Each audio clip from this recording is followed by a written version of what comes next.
Assalamualaikum warahmatullahi wabarakatuh. Hai, kembali lagi bersama saya Adelia Putri Sanjaya. Pada video kali ini saya akan menjelaskan terkait materi bab 8 yaitu manajemen data dalam sistem informasi kesehatan dan bab 9 standarisasi dan interoperabilitas dalam sistem informasi kesehatan.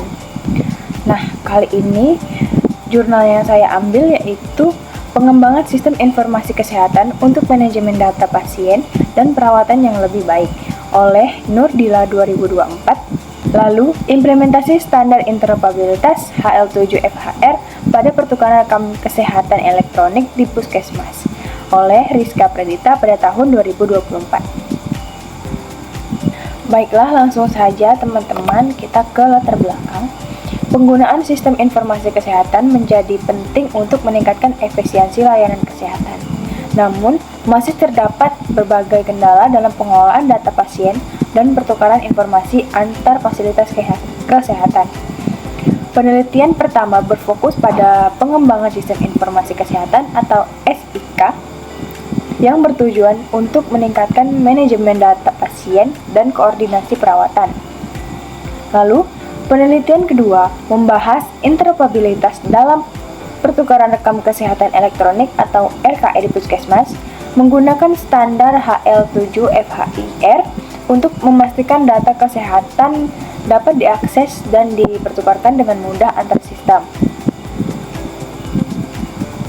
Tantangan utama dalam dunia kesehatan adalah bagaimana cara memastikan data pasien dapat tersimpan dengan aman, diakses dengan cepat, serta digunakan untuk meningkatkan layanan kesehatan secara keseluruhan.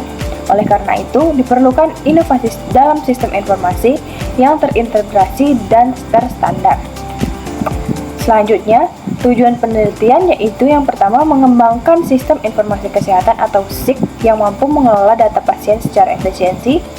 Yang kedua, meningkatkan koordinasi perawatan antar tenaga medis dengan fitur digital yang terintegrasi. Lalu yang ketiga, mengurangi kesalahan dalam catatan dan pengelolaan data pasien. Selanjutnya, menganalisis penerapan standar HL7FHIR dalam sistem informasi Puskesmas atau SIMPUS agar data pasien dapat dipertukarkan dengan lebih baik. Lalu, mengurangi ketidakkonsistenan format data kesehatan di berbagai fasilitas medis. Yang terakhir, mendorong adopsi teknologi interoperabilitas dalam sistem layanan kesehatan di Indonesia. Selanjutnya, manfaat penelitian. Dari jurnal pertama yaitu meningkatkan efisiensi dalam pengelolaan data pasien. Yang kedua, memudahkan koordinasi antara tenaga medis dalam memberikan perawatan. Yang ketiga, mempercepat akses informasi tentang pasien sehingga pengambilan keputusan medis lebih cepat dan akurat. Lalu pada jurnal yang kedua, mempermudah pertukaran data antar fasilitas kesehatan melalui standar HL7FHIR, lalu mendukung program pemerintah Satu Data Kesehatan Indonesia agar data pasien dapat terintegrasi secara nasional. Dan terakhir, mengurangi kesalahan dalam transfer data medis sehingga informasi pasien tetap konsisten di berbagai layanan kesehatan. Selanjutnya, ada pun permasalahan pada kedua jurnal tersebut. Yang pertama, data pasien belum dikelola secara optimal. Lalu koordinasi perawatan yang masih manual dan kurang efisien. Lalu kesulitan dalam mengakses informasi medis dengan tepat dan akurat. Pada jurnal kedua, data rekam medis tidak seragam karena formatnya berbeda di setiap fasilitas kesehatan.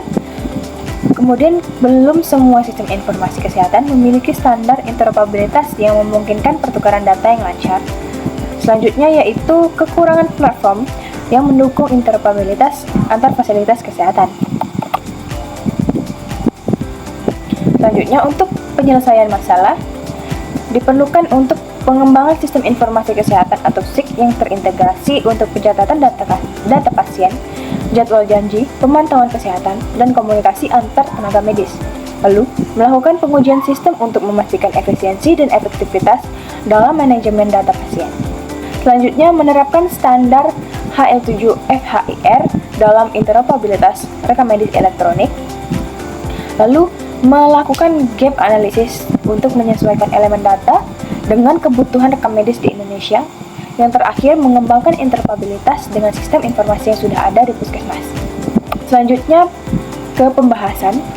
Pengembangan sistem informasi kesehatan yang dilakukan telah berhasil meningkat efisien dalam pengelolaan data pasien dan koordinasi perawatan. Sistem ini mempermudah penyedia layanan kesehatan dalam mengakses informasi pasien secara real-time, mengurangi kesalahan pencatatan, serta meningkatkan akurasi perawatan. Selanjutnya, standar HL7-FHIR membuktikan dapat digunakan untuk interoperabilitas dalam sistem informasi puskesmas atau SIMPUS. Namun, masih ada beberapa elemen data yang perlu disesuaikan. Implementasi standar ini mendukung pertukaran data yang lebih akurat dan cepat antar fasilitas kesehatan, tetapi masih memerlukan komitmen dan kolaborasi antar lembaga untuk diterapkan secara luas.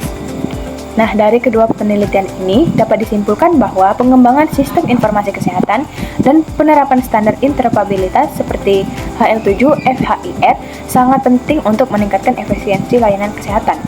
Sistem informasi kesehatan yang terintegrasi dapat memudahkan akses data pasien, mempercepat pengambilan keputusan medis, dan meningkatkan kualitas perawatan pasien.